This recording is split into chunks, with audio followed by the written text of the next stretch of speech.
सोचिए, अगर आपके बुजुर्ग पिता बैंक में जाएं और उन्हें इज्जत की जगह धक्का मिल जाए, तो दिल पर क्या गुजरेगी? यही दर्द झेला बूढ़े चिराग दादा ने। लेकिन रुकिए, ये कहानी यहां खत्म नहीं होती। धक्का खाने वाला बूढ़ा जब उठा, तो पूरा गांव, पूरा शहर और यहां तक कि अदालत भी उसकी आवाज बन गई। दोस्तों, वीडियो शुरू करने से पहले, अगर आप भी मानते हैं कि इज्जत सबसे बड़ी दौलत है, तो अभी के अभी वीडियो को लाइक कर दीजिए, चैनल को सब्सक्राइब कर लीजिए और घंटी वाला बटन दबाना मत भूलिए, ताकि हमारी आने वाली कहानियां और सच्चाइयां सबसे पहले आप तक पहुंचें। गांव के आखिरी नुक्कड़ पर एक छोटा सा झोपड़ी सा घर था। टट्टी फटी छत, झूलते नालों की खटखट और सामने एक सूखी पीपल, जिस पर बच्चे चिराग की कहानियां सुनते थे। चिराग, पूरा गांव उसे प्यार से चिराग दादा बुलाता था। हमेशा वहीं रहता था। सफेद दाढ़ी, झुर्रियों में गुजरते वर्षों की नक्काशी और आंखों में एक नर्म सा रोशनी जो जिंदगी के छोटे छोटे आनंद पर टिकी रहती थी। वो दिखने में बहुत गरीब था, पर दिल में रोशनी थी। यही वजह थी कि बच्चे और गांव वाले उससे प्यार करते थे। चिराग की एक ही संतान थी, उसकी बेटी लीना। लीना बचपन से ही पढ़ी लिखी, तेज और जिज्ञासु थी। उसने शहर के स्कूलों में पढ़कर मेहनत की और सरकारी सेवा में जाकर एक बड़ी कामयाबी पाई। वो आज गांव के पास के जिले में डीएम, जिला प्रशासक बन चुकी थी। चिराग को अपनी बेटी पर गर्व था, पर उसने कभी अपनी गरीबी का रोना नहीं किया। वो हमेशा कहता, बेटा पढ़ी लिखी हो तो माझे कोई कमी नहीं। एक दिन चिराग के पास कुछ जरूरी कागज और बैंक का चेक जमा कराने का काम आ गया। उसने सोचा, बड़ा काम नहीं, बैंक जाकर चेक जमा कर दूंगा, फिर थोड़ी रकम घर के खर्च में। पाँव में पुराने चप्पल पहने, धोती ठीक की और अपने छोटे बैग में कागज रखकर शहर की उस बड़ी बैंक की इमारत की ओर चल पड़ा, जहां अंसारी नाम का तेज तर्रार मैनेजर बैठा करता था। अंसारी की चाल तेज, शक्लो सूरत में पक्की और दिल में बहुत सा घमंड था। उसे शहर की चमक धमक, सुहावने सूट और ऊंचे चश्मे बहुत भाते थे। छोटों से बात करना उसके बस की बात नहीं थी, खास तौर से गांव के किसी बूढ़े की। बैंक का प्रवेश द्वार उसके लिए जैसे किसी महल की ओर खुला।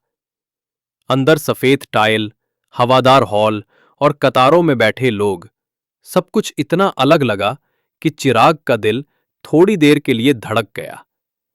पर उसने अपने डर को छुपाया और इंतजार करने लगे। जब उसकी बारी आई, वो खुरदरे फर्नीचर पर झुककर गिन गिनकर कागज निकालने लगा। अंसारी ने ऊपर से देखा और उसकी शक्ल और सफेद धोती पर मुस्कान की एक ऐसी ठंडी सी परत छा गई। यहां क्या कर रहे हो? तुम तो गैर आवश्यक चीजों के लिए कतार में लगने के लिए नहीं बने। उसकी आवाज में घमंड इतना था कि कक्ष में बैठे कुछ लोगों ने झपटा खा लिया। चिराग ने धीरे से समझाया कि यह उसका बुनियादी काम है, एक चेक जमा कराना है।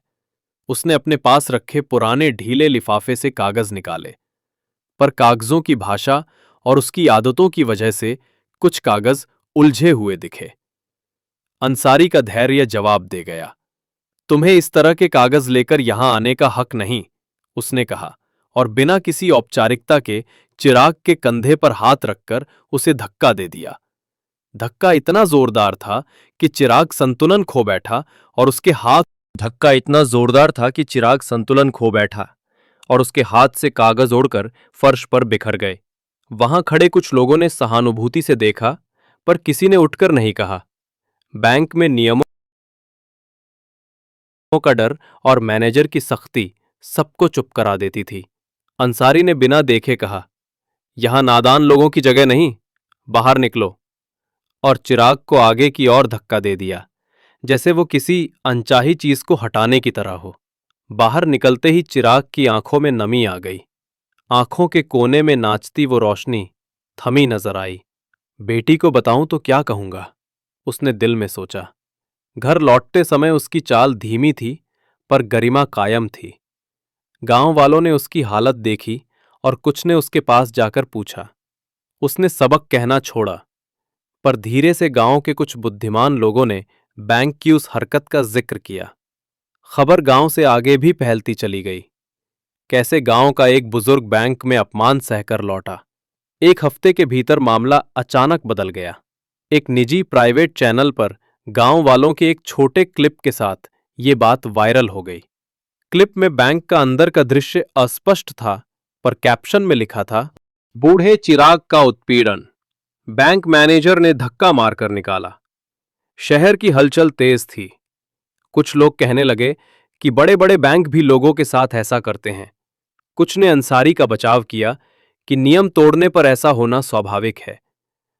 पर जो असली मोड़ आया वो तब आया जब डीएम लीना को यह खबर मिली।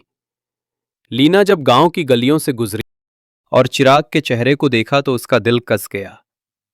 आंखों में नरमी और गुस्सा साथ साथ चल रहे थे। उसने तुरंत अधिकारियों को बुलाया। पहला काम उसने बैंक के रिकॉर्ड मंगा लिया, कैमरा फुटेज, किसने किससे क्या कहा, और चिराग के कागज की जांच। फुटेज ने हर चीज साफ करके रख दी। मैनेजर की घमंडी चाल, चिराग का संतुलन खोना और धक्का। बैंक ने खुद भी सोचा होगा कि मामला दब जाएगा, पर लीना ने कहा, इस मामले में कोई रियायत नहीं। लीना ने सबको बिठाकर एक बैठक बुलाई। बैंक के उच्च अधिकारियों, स्थानीय पुलिस अधिकारी और ग्रामीण प्रतिनिधियों को। उसने शालीन किंतु सख्त लहजे में कहा, किसी भी नागरिक के साथ अपमान किसी भी रूप में बर्दाश्त नहीं किया जाएगा, खासकर बुजुर्गों के साथ। बैंक इंस्टीट्यूशन सिर्फ पैसा नहीं, वो समाज की संवेदनाओं का भी संरक्षक है। उसके शब्दों में समुचित गंभीरता थी। प्रशासनिक शक्तियों का उपयोग उसके पास था और उसने इसे सम्मान की बहाली के लिए इस्तेमाल किया। बैंक में जांच हुई। अंसारी ने पहले तो जिद की। उसने कहा कि वो खुद नियमों की रक्षा कर रहा था, पर सीसीटीवी। बैंक में हुई उस घटना के बाद चिराग दादा का सम्मान तो लौटा, पर उनके दिल की चोट अब भी गहरी थी। हर रात जब वो अपने झोपड़ी जैसे घर में लेटते तो अंसारी की धक्का देने वाली छवि सामने आ जाती। मन कहता, माफी तो हो गई, पर क्या ये काफी है? जिसने बुजुर्ग की गरिमा पैरों तले रौंद दी, उसका अहंकार सिर्फ नौकरी छीनने से खत्म हो जाएगा। लीना ने भी ये महसूस किया। एक प्रशासक के रूप में उसने इंसाफ दिलाया, लेकिन एक बेटी के रूप में उसके भीतर की आग अब भी बुझी नहीं थी। उसने सोचा, सिर्फ दंड नहीं, उदाहरण चाहिए, ताकि आने वाले वक्त में कोई भी अंसारी किसी और बुजुर्ग के साथ ऐसा करने की हिम्मत ना कर सके। योजना की शुरुआत लीना ने कानूनी रास्ता चुना। उसने चिराग दादा के नाम से मानहानि और शारीरिक उत्पीड़न का मुकदमा दायर किया। अंसारी को कोर्ट में पेश होना पड़ा।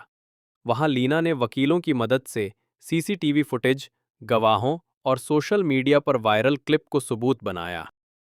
धक्का दे दिया। धक्का इतना जोरदार था कि चिराग संतुलन खो बैठा और उसके हाथ